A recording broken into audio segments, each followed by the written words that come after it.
What's going on, everybody? You've got Terence Latimer here, host of your favorite new YouTube show, Tsundoku and Tea, Torrentously, recording live from Black Cactus Co-Working in beautiful downtown 29 Palms near the historic Joshua Tree National Park.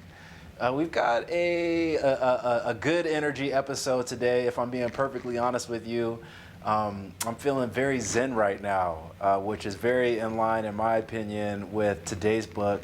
But just took a yoga class earlier today at a local yoga studio near Yucca Valley, which is, one of our sister towns here in the high desert. And I'm feeling very relaxed, which is a theme of energy, which we're going to be talking about today. So super excited to be with you here for our 6th episode of Tsundoku and Tea, Torrentously.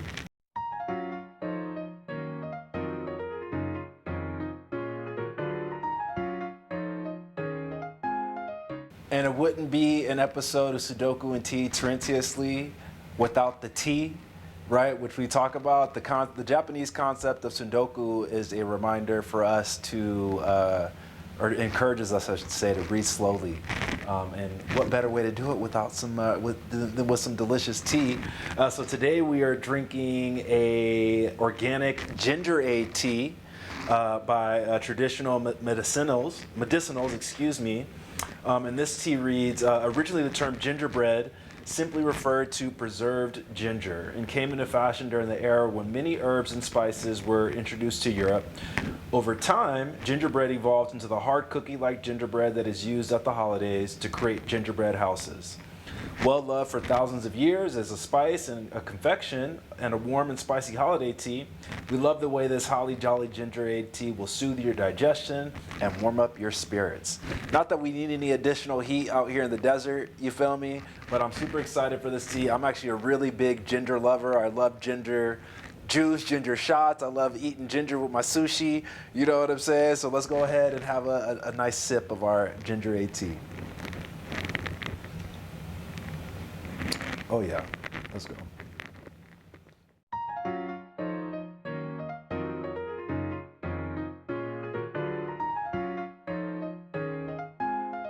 Okay, so you might be wondering, what are we reading today? Well, today we are reading a book, again, in line with this concept of energy, titled The Secret Power of Tantric Breathing. And so just go ahead and get a good look here at the cover. This book, so the author of the book is a gentleman known as Swami Siva Priyananda. And just to give you a little bit of context around this book, I was actually gifted this book, I want to say a week or two ago, by my mentor, Mr. Kenneth Wyrick of Caltech.net. Kenneth was, in the neighborhood. He was visiting myself and my producer, Charles, a couple weeks ago. We went on tour and visited, just the Joshua Tree area. And he brought this book and gifted it to me, which I'm really excited about, and is actually in line with my own experience with Tantra, with energy, and with breathwork. Believe it or not, my very first experience learning about the concept of breath work was out here in Joshua Tree, where a really good friend of mine, a beautiful soul known as Melinda Gonzalez, who I worked with during my digital media, my digital marketing days, she had transitioned as well. She had moved over into the world of energy work and healing, and came out and hosted a retreat and workshop. And so it was, under the beautiful Joshua Tree night stars that I was introduced to this concept of breath work and sound baths. And it just completely changed my thinking and knowledge and understanding related to the power of deep breathing in order to regulate ourselves, regulate our body, and to transform energies.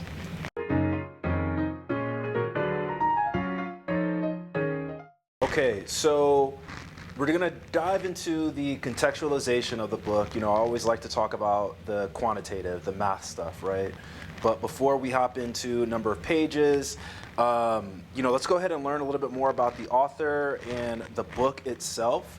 where the back insert, and I mean, I just want to give you guys some, like, this is such a beautiful book. I can't tell if you can tell the texture, but it's a, this, I don't even know what this material is, but it's a pink material, and it looks like it's got some leaves or, you know, some other sort of like natural integrations, which I think is just like wonderful. That being said, it reads, the author Swami Siva Pranyananda was born in 1939 into a royal family of a princely state in Gujarat. He studied Sanskrit and Pali at graduate and postgraduate levels at Pune University. He also studied for the traditional Kavya-tirtha of the Bengal Sanskrit Association, Calcutta. After this, he went to England for a postgraduate study in archaeology at the London University. He took sannyasa at Rishikesh in 1974, and since then has visited many ashramas, saints and centers of traditional learning in search of material on forgotten and neglected aspects of Indian religion and culture. At present, he lives in Mysore, working on the philosophy and history of the Natha sects. Now, in terms of the book, right, because it also looks like he's written several other titles which can be found on the back insert or the back cover of the book. It reads, the book Secret Power of Tantric Breathing explores the secrets of alternate breathing. After a short discussion on the physiology of breathing and its effect on the mind and emotions, the book then goes on to survey, on the basis of authoritative Sanskrit texts of Siva Savardaya. Oof. Sorry about that, y'all. This is a new language. How the breath alternates between the right and left nostrils with the change in mental states. It suggests many practical methods that help in harmonizing the two breaths to achieve mental and physical balance. The last chapter deals with yogic and tantric meditations, which result in good health, calm mind, and controlled emotions.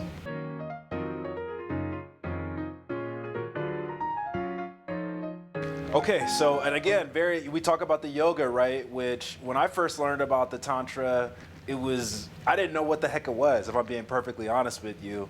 And it was taking a yoga class. I actually was lucky enough to go to a high school where they offered yoga, that I was able to get like my first sort of treat or my first sort of experience with this concept of energy work, right? Whereas, you know, a huge part of, you know, athletics for me, you know, I grew up playing like basketball and football and baseball and all that sort of stuff. But it was just a deep reminder for me that our body needs to be used. Well, I think one thing that yoga taught me was that there are ways to actually manipulate your body, and particularly its physiology, through this concept of breath work, right? Where if you can learn how to breathe deep and maybe even hold your breath, right? That offers you the opportunity to align perhaps like your internal world. And now we're talking concepts related to like your chakra system, for example, to then be able to express yourself externally, right? To be able to control your mind, your body, your spirit, and through this opportunity to regulate yourself, right?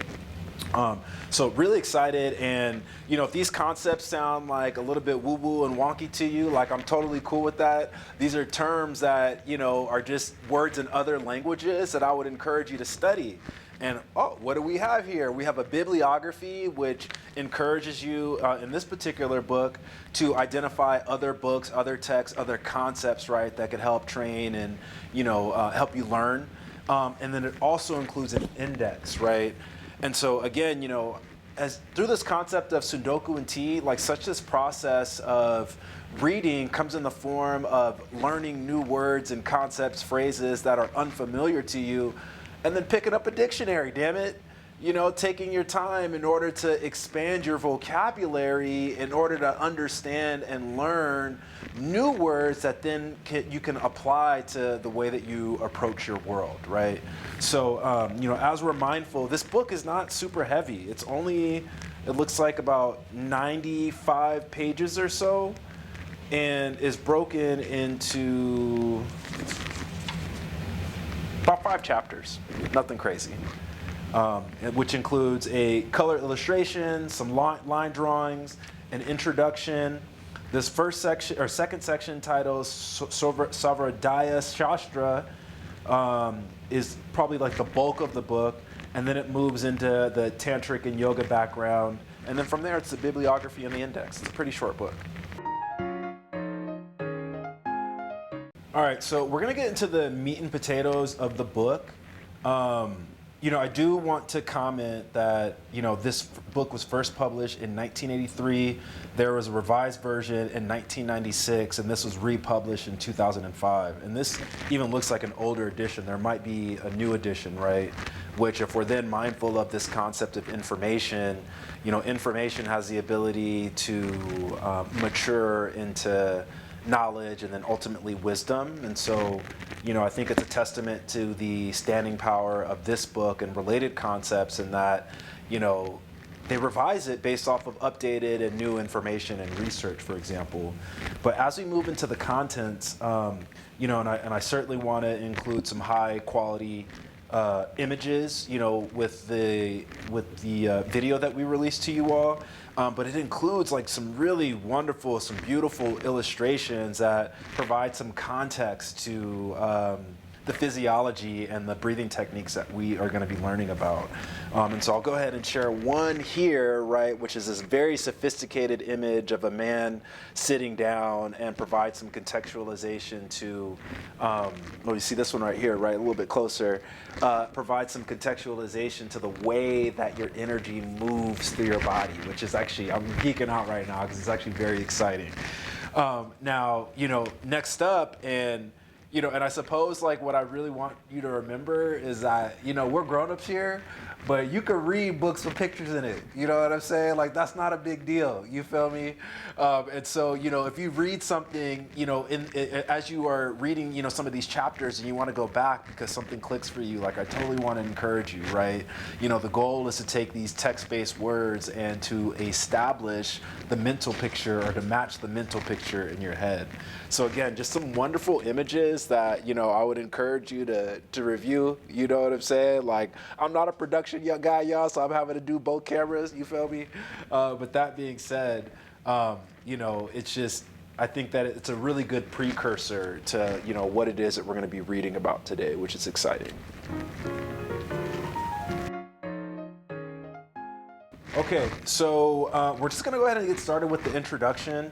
Again, there are some concepts here that I think we probably need like the foundation of in order to really understand. So getting started on page 1, it reads, Introduction. The act of normal breathing or respiration involves the taking in or inhaling of oxygen-rich air from the environment into the lungs and breathing out or exhaling air laden with carbon dioxide. Air is inhaled when the muscular wall inside, called the diaphragm, and the intercostal muscles between the ribs enlarge the chest cavity by expanding outwards. This expansion creates a slight vacuum in the lungs, and air is sucked in to fill it. The air that enters the body through the 2 nostrils passes through the pharyngeal tube into the trachea, the main airway. The trachea divides into 2 bronchi, which in turn divide and branch into bronchioles. I'm not a medical professional, leading to the alveolar ducts and sacs where the blood-gas exchange takes place. Exhalation is, on the other hand, a passive act and requires no effort. The elastic diaphragm recoils back to its original position and deflates the lungs, pushing the inhaled air out. Under normal conditions of quiet breathing, all this takes between 4 to 6 seconds.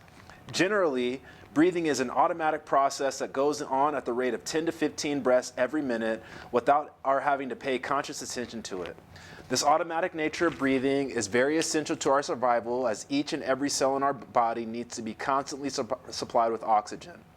The brain cells are especially sensitive, and if starved of oxygen even for a few minutes, they die, never to be replaced again. And just like taking a quick pause here, because like we are 3 paragraphs in, and if you are not just astounded with the miracle of life after having read that, very short introduction, then I feel sorry for you, if I'm being perfectly honest with you. That adage, that expression that we hear, the presence is a present, is just so indicative of what we just got done reading, which this small miracle of breathing in oxygen that is surrounding us all in this natural environment that then, provides us with the just the internal mechanisms to go about this world and experience it is just like so astounding, right? And the fact of the matter is that we have all these internal systems that can take the oxygen that is abundant and around us, right? That then releases that carbon dioxide, you know, for example, that, you know, could poison us, could pollute us, but doesn't for all intents and purposes, right? Is a small miracle, and it's taking place whether or not you're conscious of it, which is amazing, right? And so if you then take it a step further based off of what it is that we're about to read, right, which we all have this ability to quite literally manipulate our breath in order to do the things that we want to do, right, based off of these internal processes that allow us to manipulate this external environment. That's a miracle.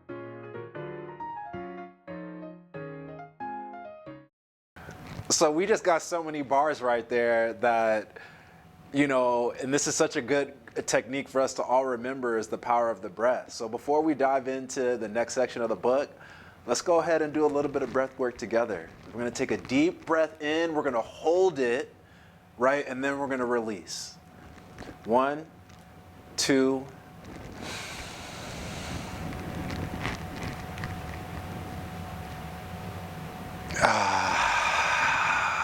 doesn't that feel good? Breathing, however, is not always automatic. And unlike the processes of digestion and heartbeats, we can override the respiratory center in the brain and hold our breath. The group of cells that govern respiration are collectively called the respiratory center and are situated at the back of the brain in the region known as the medulla oblongata.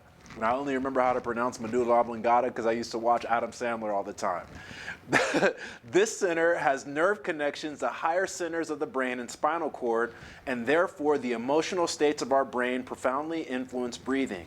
Emotional stress can increase the rate of respiration, while emotional calm makes the breathing deep and slow. The intimate relationship between respiration and the changing emotional states of the mind was known to man long before the birth of modern science. Most early civilizations, and particularly those of India and China, involved methods of controlling respiration and consequently changing the emotions and the state of consciousness. So you think about that, right? Like, think about, like, anytime you are stressed out, what happens to you physiologically, right? Well, I know what happens to me. If I hear some stressful news from somebody, or somebody makes me angry, or I'm sad about something, the way that I breathe changes. I might start holding my breath and not even realizing it, or my breath maybe becomes a lot more shallow, right? But having played sports, for example, you know, I learned, you know, playing football, you know, if you can regulate yourself by learning how to breathe deeply, well, now all of a sudden you have this ability to quite literally manipulate your thoughts, right? You can start telling yourself the things that you can do versus those external stresses that are wanting to tell you what you can't do, right? You know, those external things that maybe tell you, no, be stressed, be angry, be sad. But if you can learn how to control your breath, well, now all of a sudden you have a deeper connection with your internal environment, and you quite literally have the ability to manipulate your thoughts and to shape and form the way that you want to go about the world.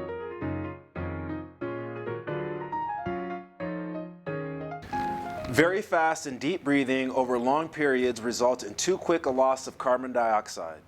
This leads to muscle rigidity, stupor, and cataleptic coma. Cataleptic coma, think about that.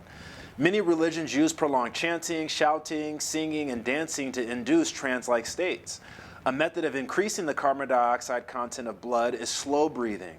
Rise in the level of carbon dioxide decreases the oxygen content, which results in anoxia, a feeling of lightheadedness and a trance-like state in which subjects occasionally have mystical experiences.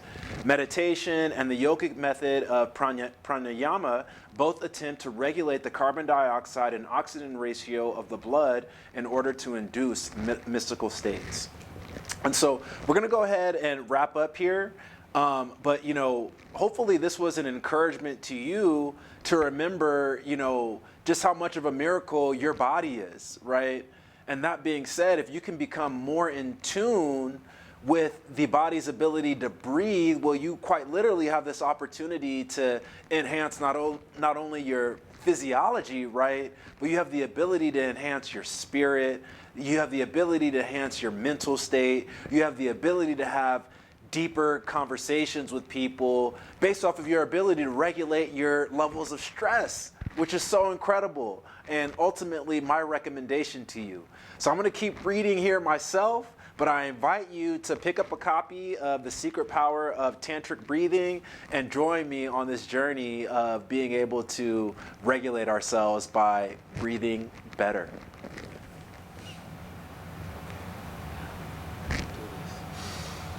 One more time as it calls out, okay? Okay. Whenever you're ready.